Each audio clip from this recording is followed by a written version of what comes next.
The first time I saw her, the neon glow of the Orion district reflected off her silver-blue skin like liquid moonlight. She stood at the end of the corridor as though the galaxies had sculpted her themselves, every curve deliberate, every motion a blend of elegance and danger. Her name, as I would later learn, was Ryla Sorrenthos, an Etherian, a species known for two things: their unmatched beauty, and the ancient, unbreakable bonds they formed with a chosen partner. But that night I didn't know who she really was. I just wanted company. One night of distraction after a month of repairing freighters in the station docks, dealing with lousy pay, dangerous shifts, and loneliness so deep it echoed in my ribs. I had no intention of starting anything serious with anyone, human or alien. One night. Nothing more. But Ryla had other plans. And according to Etherian tradition, once an Etherian chooses, they never unchoose. Beginning. A simple request. I arrived on orbital station Helen 4 as a mechanic for hire with no family, no fixed address, and barely enough credits to get by. After weeks of grueling work shifts, I finally accumulated enough spare credits to treat myself to something more than a stale ration bar. The Orion District, a glittering crescent-shaped hall filled with performers, artisans, and companionship services, seemed like a harmless escape. I wasn't looking for anything wild, just someone to talk to. Someone who wouldn't tell me I worked too slowly or that my hands weren't strong enough to lift a plasma shield generator on my own. The agency clerk was a pale human with augment lines across his jaw. He scanned my ID chip and nodded. "What type of companion are you requesting?" he asked. Shrugged. "Someone kind, I guess. Someone who can stay for the evening." He typed rapidly, then paused.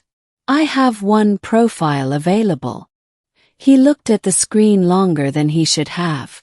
"Though, she's not usually requested. Not because of quality. More because she's different."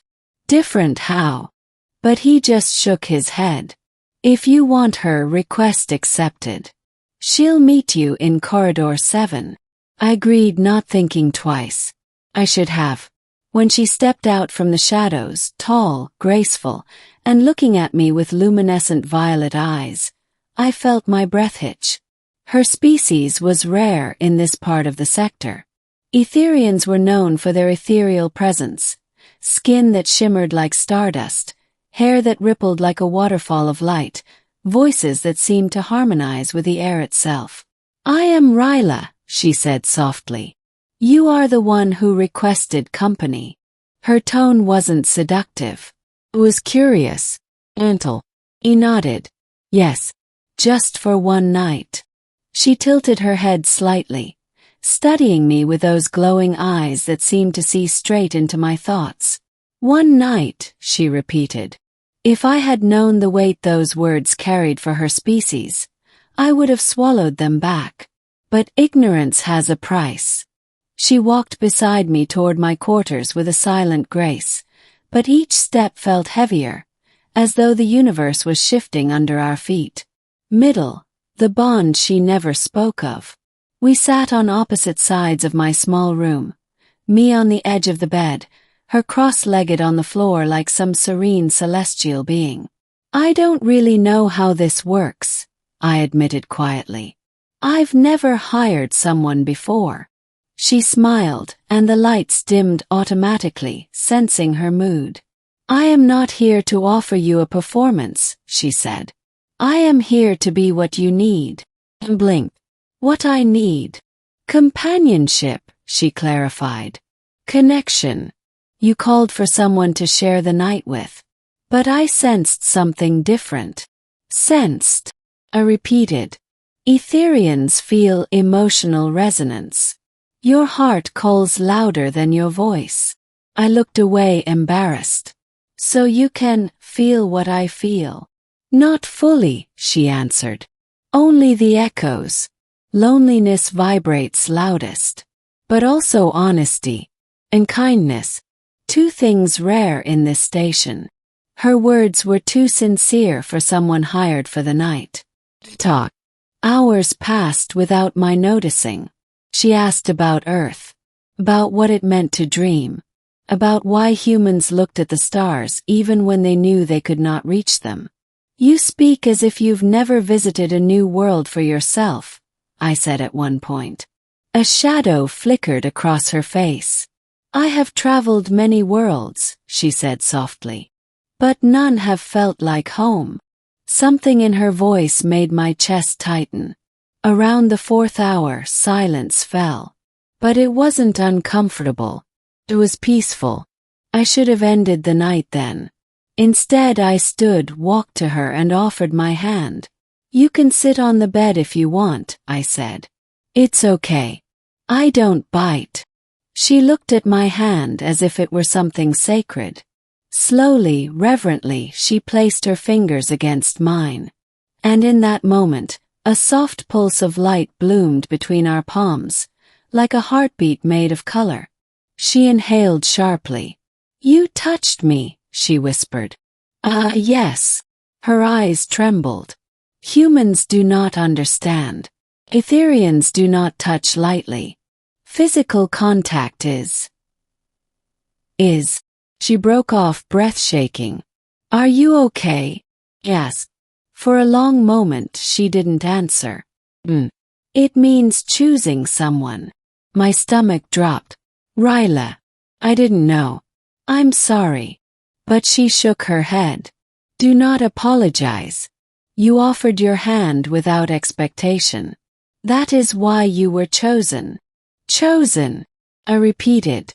Ryla, I'm not sure I understand. She exhaled shakily, as though bracing herself. In my culture, a touch like that binds two souls. Even if only one intends it. I didn't intend anything. But I did, she said quietly. My blood turned cold. Ryla, I hired you for one night. She closed her eyes in pain. Not anger but heartbreak. You wanted one night, she whispered. But I felt you. The vulnerability in her voice shattered something inside me. Ryla, I said gently. What happens now? In your culture, I mean. Her eyes opened, glowing brighter now. Etherians do not bond casually. Once chosen, the bond is forever. My mouth ran dry. Forever. But you barely know me. Her voice softened. I feel what I feel. The air around her shimmered. And I choose you. Turning point. The truth behind her species. I paced the room while she watched. Expression unreadable. This is too much, I muttered. One night was just supposed to be one night. I understand, she said quietly. But the bond has formed. Is it dangerous? Yes. She hesitated before answering. For me, yes. For you. If an Etherian is rejected by the one they bond with, their spirit dims. Their life force weakens. It is why our people bond so carefully. Why we rarely choose outsiders. So if I say no, she looked down. I will survive. But I will fade. My heart clenched painfully. Ryla, you can't base your life on someone you just met. It is not based on knowledge, she said. It is based on resonance. The way your soul vibrates against mine. My breath shook. I'm nobody special. To me, she said, you are everything. Suddenly, the door chimed loudly, making us both jump. Ryla Sorrenthos, a metallic voice called. Etherian delegates request your presence immediately. Her face paled. They found me. Found you. Why? She swallowed. I left my delegation. Ran away from a betrothal I did not want. Betrothal. To someone who sees me as a weapon. Not a person. The pounding on the door grew louder. Open, the voice demanded. Etherian property is not permitted to form unauthorized bonds. Property. My blood boiled. Ryla was trembling, not with fear but with anger and shame.